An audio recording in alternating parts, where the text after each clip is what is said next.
करीब आपने अपने आप को पाया अलग सर की इस कहानी से? मुझे एक चीज समझ में आई है जिंदगी में कि जब आप अपने परिवार या अपने आसपास के समाज के बनाए हुए दायरे के बाहर जाके कुछ करने की सोचते हो तो बहुत सारी दीवारें आपके सामने आके खड़ी हो जाती हैं। तो वो दीवारें मेरे सामने भी थी और ये एक कहीं ना कहीं ये एक तरीके की रिलेटिबिलिटी है अलख पांडे सर की जर्नी में, मेरी जर्नी में। मुझे जो करना था, मेरे मोहल्ले में, मेरे घर में, मेरे आसपास कोई नहीं था जो इस राह पे चला हो।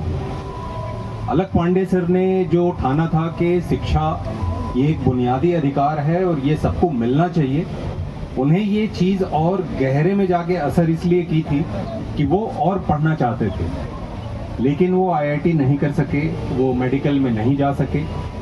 लेकिन इस पूरे प्रोसेस में उन्हें ये समझ में आया कि ये जो बुनियादी अधिकार है ये ऐसा नहीं होना चाहिए कि पहुंच से बाहर हो।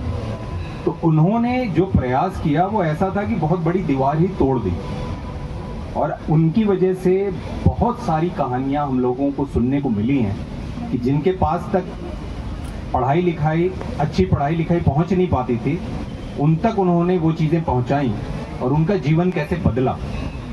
तो ये कहीं ना कहीं एक कॉमन है। मेरे लिए ये था, मेरी जिद ये थी कि मैं ऐसा उदाहरण मुझे नहीं बनना है कि मेरे मोहल्ले में या मेरा नाम लेकर के कोई माँ बाप अपने बच्चे को ये समझाएं कि विनीत गया तो था, क्या हुआ। तो मुझे ये एग्जाम्पल नहीं बनना था, तो मुझे वो दीवार तोड़नी थी। वाह सर, आपने जो वो बात कही उससे मुझे ताकि वो सवाल पूछ सके, और जब सवाल होता है तो सब कुछ कमाल होता है।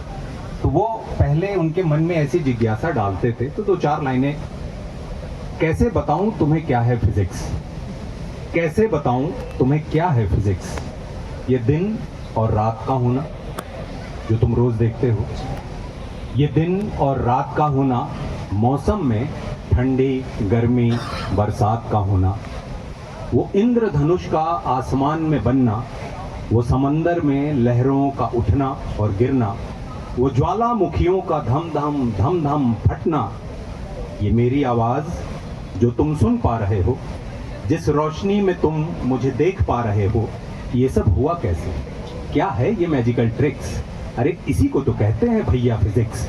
तो भैया ऐसे करके उनके फिजिक्स की यात्रा आगे बढ़ती थी। तो बच्चों को लगता था यार जिसे हम इतना कठिन समझते हैं, ये एक्चुअली अगर जाना जाए तो कितना मजेदार है कि किसी स्टार की लाइफ में क्या चल रहा है, ये जानने से कहीं ज्यादा मजेदार है ये जानना कि सारे ग्रह सूरज के आसपास लट्टू की तरह क्यों घूम रहे हैं। किसी की पर्सनल लाइफ में क्या चल रहा है उसे जानने से कहीं ज्यादा मजेदार है ये जानना कि रॉकेट के पंख क्यों नहीं होते, क्यों हवाई जहाज दौड़ के उड़ती है, क्यों हेलीकॉप्टर बिना दौड़े उड़ जाता है। ऐसे तमाम सवाल, क्यों पूर्णिमा में चांद की रोशनी इतनी ज्यादा होती है और समंदर उछाले मार रहा होता है। ये ऐसे बच्चों के मन में जब वो सवाल डालते हैं ना, तो बच्चों को ऐसा लगता है हम जो खोज रहे हैं ये यार है बड़ा काम का, कि हाई टाइड क्यों होता है, हम वो खोज रहे हैं, बिकॉज वो उनके लाइफ में जीवन भर रहता है। तो उन्होंने फिजिक्स बच्चों को ऐसी चीजें बता बता के पढ़ाई। अब आप मुझे ले गए रश्मि रथी की तरफ, कि अपना हक, अपना अधिकार, उसकी मांग उन्होंने रखी थी।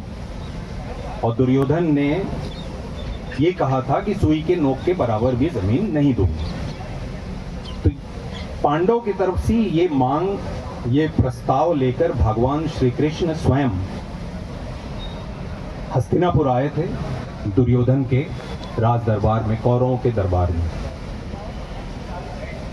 वर्षों तक वन में घूम घूम, बाधा विघ्नों को चूम चूम, सहधूप घाम पानी पत्थर, पांडव आए कुछ और निखर, देखें आगे क्या होता है, पांडव आए कुछ और निखर, सौभाग्य न सब दिन सोता है, देखें आगे क्या होता है। मैत्री की राह बताने को, सबको सुमार्ग पर लाने को, दुर्योधन को समझाने को, भीषण विध्वंस बचाने को भगवान हस्तिनापुर आए, पांडव का संदेशा लाए। संदेशा ये था, दो न्याय अगर तो आधा दो, पर उसमें भी यदि बाधा हो तो दे दो केवल 5 ग्राम, रखो अपनी धरती तमाम, हम वहीं खुशी से खाएंगे, परिजन पर हंसी न उठाएंगे। दुर्योधन वह भी दे न सका, आशीष समाज की ले न सका, उल्टे हरि को बांधने चला, जो था असाध्य साधने चला। जब नाश मनुज पर छाता है, पहले विवेक मर जाता है। हरि ने भीषण हुंकार किया, अपना स्वरूप विस्तार किया, डगमग डगमग दिग्गज डोले, भगवान कुपित होकर बोले, जंजीर बढ़ाकर साध मुझे, हाँ हाँ दुर्योधन बांध मुझे। यह देख गगन मुझ में लय है, यह देख पवन मुझ में लय है, मुझ में विलीन झंकार सकल, मुझ में लय है संसार सकल। अमृतत्व फूलता है मुझ में, संहार झूलता है मुझ में। उदयाचल मेरा दीप्त भाल, भूमंडल वक्ष स्थल विशाल, भुज परिधि बंध को घेरे हैं, मैनाक मेरु पग मेरे हैं। दीप तेजो ग्रह नक्षत्र निकर, सब हैं मेरे मुख के अंदर। दृग हो तो दृश्य अकांड देख, मुझ में सारा ब्रह्मांड देख। चर अचर जीव जग क्षर अक्षर, नश्वर मनुष्य सुर जाति अमर। शतकोटि सूर्य शतकोटि चंद्र, शतकोटि सरित सर सिंधु मंद्र। शतकोटि विष्णु ब्रह्मा महेश, शतकोटि जिष्णु जलपति घनेश। शतकोटि रुद्र शतकोटि काल, शतकोटि दंड धर लोकपाल। जंजीर बढ़ाकर साधिने, हाँ हाँ दुर्योधन बांधे।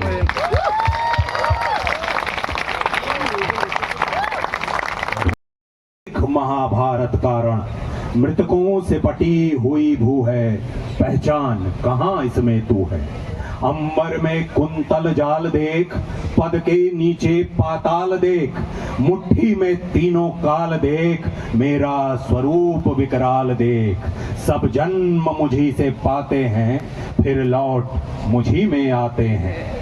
जिह्वा से कढ़ती ज्वाल सघन, सांसों में पाता जन्म पवन। पड़ जाती मेरी दृष्टि जिधर, हंसने लगती है सृष्टि उधर। मैं जब ही मूंदता हूँ लोचन, छा जाता चारों ओर मरण। बांधने मुझे तो आया है, जंजीर बड़ी क्या लाया है। यदि मुझे बांधना चाहे मन, पहले तो बांध अनंत गगन। सोने को साध न सकता है, वह मुझे बांध कब सकता है। हित वचन नहीं तूने माना, मैत्री का मूल्य न पहचाना। तो ले मैं भी अब जाता हूँ, अंतिम संकल्प सुनाता हूँ। याचना नहीं अब रण होगा, जीवन जय या के मरण होगा। टकराएंगे नक्षत्र निकर, बरसेगी भू पर वहनी प्रखर। फण शेष नाग का डोलेगा, विकराल काल मुंह खोलेगा। दुर्योधन रण ऐसा होगा, फिर कभी नहीं जैसा होगा। भाई पर भाई टूटेंगे, विषबाण बूंद से छूटेंगे। वायस श्रृंगाल सुख लूटेंगे, सौभाग्य मनुज के फूटेंगे। आखिर तू भूषाई होगा, हिंसा का परदाई होगा। थी सभा सन्न, सब लोग डरे, चुप थे या थे बेहोश पड़े। केवल 2 नर न अघाते थे, धृतराष्ट्र विदुर सुख पाते थे। करजोड़ खड़े प्रमुदित निर्भय, दोनों पुकारते थे जय जय। दोनों पुकारते थे जय जय।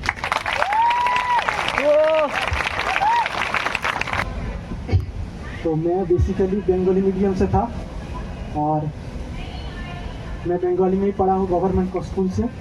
तो यही जब नीट तो इंग्लिश में देना पड़ता है और एनसीईआरटी पढ़ना पड़ता है, तो यही मेरा बैरियर था कि जो मैं बंगाली से था फिर इंग्लिश में शिफ्ट करना पड़ा। तो उस टाइम में मैं यूट्यूब से जब फिजिक्स का वीडियो देख रहा था, तो तब सबसे पहली बार अलग सर को मैंने देखा था। उसके बाद अलग सर से मैंने फिजिक्स किया, 11 क्लास 11-12 में किया। उसके बाद मेरा एक दोस्त था जो PW से पढ़ता था। मुझे PW के बारे में पता नहीं था, मेरे दोस्त से मुझे पता चला था। जो PW में सर नीट की और JEE की कोचिंग कराते हैं और उसका प्राइस बहुत ही लो था। कुछ 4200 या 600 के आसपास था। और जब मैंने क्या था उसको क्लास 12 का एग्ज़ाम दे दिया, उसके बाद मजदूरी करना पड़ा मुझे। तो उसमें काम करते वक्त सुबह 6 बजे से 2 बजे तक करना पड़ता था काम। उसके बाद आकर सर का ऑनलाइन क्लासेस करता था, और उस ऑनलाइन क्लास करने के बाद मेरा 2 अटेम्प्ट लगे मुझको क्लियर करने में। वाह। इतना मतलब नीट क्लियर करना काफ़ी नहीं था, इसमें पढ़ने के लिए बहुत पैसे भी लगते हैं, बहुत पैसे लगते हैं। तो जब सर को मेरा स्ट्रगल के बारे में पता चला और मेरे बारे में पता चला, सर मुझसे मिलने मेरे घर वहाँ तक आए। उसके बाद सर ने मुझे मेरा कॉलेज का फीस, उसके बाद मेरा रहने का सब कुछ सर अभी देखते हैं। और ये तो है मेरा 2024 में मेरा एडमिशन हुआ था, अभी सेकेंड ईयर में हूँ। बहुत सारे सर क्या होते हैं, जब रिजल्ट आ गया तब उसका कुछ सेलिब्रेट करते उसका भूल जाते हैं, लेकिन सर अभी तक मुझे नहीं भूले। हर साल सर मेरा हर एग्ज़ाम के बाद मेरा खबर लेते मैं क्या कर रहा हूँ, नहीं कर रहा हूँ, पढ़ाई कैसी चल रही है, किसी चीज़ की ज़रूरत है या नहीं। तो सर हमेशा मेरे साथ टचिंग कॉन्टैक्ट में रहते हैं। तो आज मैं जो भी हूँ सर की वजह से ही हूँ, वरना मैं नहीं आ पाता वहाँ पर। और ऐसी ही कहानियाँ लेकर के हम लोग 6 मार्च को नेटफ्लिक्स पे आ रहे हैं। शो का नाम है हेलो बच्चों।